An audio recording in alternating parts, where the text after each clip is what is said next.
За ер нь хар тамхитай гин гинтэрхтэй тэмцэх төрийн бодлого эрчимжиж байгаа. За засгийн газраас бол хар тамхитай тэмцэх газрыг хар тамхитай тэмцэх алба болгон өргөжүүлсэн. За хар тамхитай тэмцэх алба үйл ажиллагаа эрчимжүүлж байгаа ажлын үр дүнд бас хэргийн илрүүлэлт нэмэгдэж байгаа. Мэдээж одоо юу гэдэг хар тамхи энэ өөрөө бас үндэстэн дамнсан зохион байгуулалттай ашиг орлого олдог ийм бас онц ноцтой гэмт хэрэг. Тийм учраас энэ гэмт хэргийг илрүүлэхэд бас арга ажиллагаа тактикийн хувьд олон нарийн одоо үйл ажиллагаа шаарддаг. Тийм учраас манай хар тамхитай тэмцэх алба бас олон улсын байгууллагуудтай хамтарч, хөөс ахуулах байгууллагуудтай хамтарч ингэж ажиллаж байгааг тодорхой үр дүн гарч байна.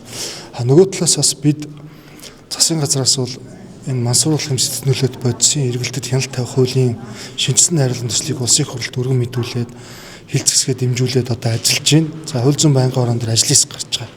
За энэ хүрээнд бол бид энэ гэмт хэргийг зохион байгуулж байгаа, эндээс ашиг олж байгаа этгээдэд хүлээлгэх ялын бодлогыг хангах гэж байгаа. Нөгөө талаасаа түрүү хэлсэнчлэн хууль сахиулах байгууллага, гэмт хэрэгтэй тэмцэх байгууллага бэхжүүлэх, үний нөөцийг чадваржуулах, лаборатори хүчин чадлыг нэмэгдүүлэх энэ ажлыг хийж байна. Бас нэг чухал ажил соён гэгэрүүлэх, өрцөн сэргийлэх ажил байна. Энэ ажлыг бас одоо эрчимжүүлэхгүй бол хаанаа ингээд айж имээгээд ингээд одоо мэдээлэл тутамгийн улмаас энэ одоо хүүхд залуучууд сонио учрахж энэний хор хөнөөлийн дутуу ойлгосноос болж бас хөнгөмсгөөр одоо гинэн байдлаар ингэж одоо энэ уруу татгаж байгаа зүйлүүд байна. Тийм учраас эцэг эхчүүд, гэр бүл, боловсролын байгууллага бүх шатанд энэ одоо төрлийн одоо хорт бодисын аюулыг ойлгуулах шаардлагатай байна. Тэгэд энэ чиглэлээр бас хийх ажлууд нэлээд байна.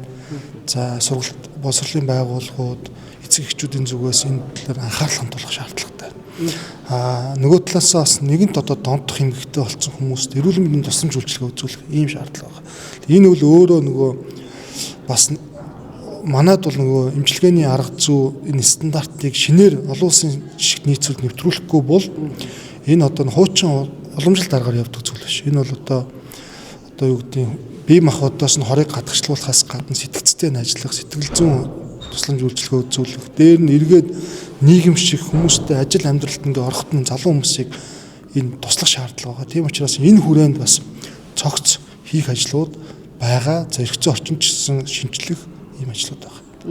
Гудамж талбайд одоо тэгэж одоо сурталчилж далд хэлбэрээр одоо бид сурталчилсан одоо янз бүрийн сошиал хаяг тавих ч юм уу эсвэл сошиал дээр янз бүрийн тэр QR код мод явах эдрийг хаах арга хэмжээ. Ер нь бол хааж байгаа, тэмцэж байгаа. За мэдээж одоо энэ төрлийн гэмт хэрэгтэй тэмцэх ажил эрчимжих тусам нөгөө энийг зохион байгуулж байгаа хүмүүсийн арга ажиллагаа бас нарийшж байгаа. Тэгэхээр энэний эсрэг хийж байгаа тэмцэл миний хэлээд байгаа, түрүүний хэлээд байгаа энэ хар тамхитай тэмцэх алба, энэ албаа хаагчдыг чадваржуулах, арга ажиллагааг нь сайжруулах, олон улсын түвшинд хамтран ажиллах энэ ажлууд бол нэлээд сайн явагдаж байна. Тэгэхээр үр дүн гарч байна. Одоо хамгийн чухал зүйл бол яг нэг үйлхэд бол энэ урьдчилан сэргийлэх соён гэгэрүүлэх ажил байна. Одоо эцэг эхчүүд маань энэ талаар бас нөгөө хүүхдүүдэд тавих анхаарал халамжаа сайжруулах, боловсролын байгууллагад бас энэ хар тамхины хорон нөлөөгийг ойлгуулах энэ ажлыг зохион байгуулахгүй бол энэ нөгөө хитрхи ингээд нөгөө одоо ярихгүй бас хөндөхгүй асуудал ингээд явчихлаар энэ өөрөө бас мэдлэг тутамгийн улмаас бас энд уруу татгаж байгаа зүйлүүд байна. Тийм учраас цогцоор нь хийх ажлууд байна. Тэгэхээр засгийн газар, хууль зүйн дотоод хэргийн яам, цагдаагийн алба манай бүх байгууллага бүх шатанд ажиллаа эрчимжүүлж байна.